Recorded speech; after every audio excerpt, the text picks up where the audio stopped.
what we're able to do is we board the LYNX, and the LYNX Educational Foundation then kind of takes over the show. We depart Baltimore. It literally becomes a classroom and a laboratory at sea, with the crew of the LYNX taking the midshipmen and teaching them, first of all, basic safety at sea, things of that nature, why they do certain things at sea, doing callbacks. And basically, the midshipmen sail the LYNX, and they sail her down the Chesapeake. Or on Saturday morning, they were bussed up to Fort Mchenry. They would walk the ramparts of Fort Mchenry, and we would have a docent from the Park Service explain the significance of Fort Mchenry during the War of 1812.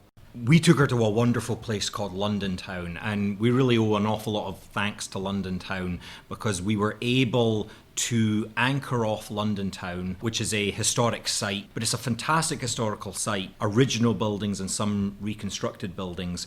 We were able to anchor in the river off London Town, transfer the midshipmen over to London Town, and they were able to, with the assistance of the United States Marine Corps Historical Company, live in these buildings, stay in these buildings, these barns, these carpentry workshops, in a sense that really brought home what life might have been like. We had the 3 stations so we could rotate the midshipmen, and they spent 45 minutes per station. The first station was the historical company has an authentic naval 12-pounder on a field carriage. The 5 midshipmen would basically man that gun. They're taught each station, and basically they will rotate through that station. The standard firearm of the War of 1812 obviously is the musket, the smoothbore musket. It is a single-shot weapon.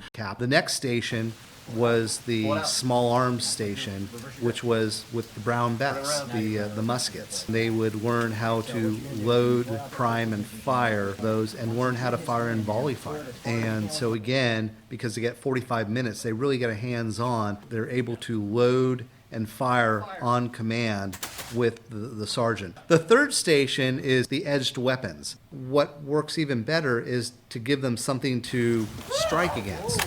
And so last year we did pumpkins for everybody. This year we tried a pumpkin on top of a mannequin. We need to work on that one a little bit. I think you do have to appreciate, unless you've been in a War of 1812 combat environment, you can probably not ever get very close to it. With that caveat, I honestly think they learned a great deal. And for my money, what really brought home to them the realities of living and working on a War of 1812 ship were things that you might take for granted otherwise. The tiredness.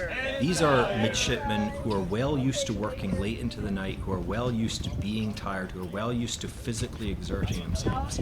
And yet at the same time, by the end of the weekend, we had 15 midshipmen who were absolutely exhausted.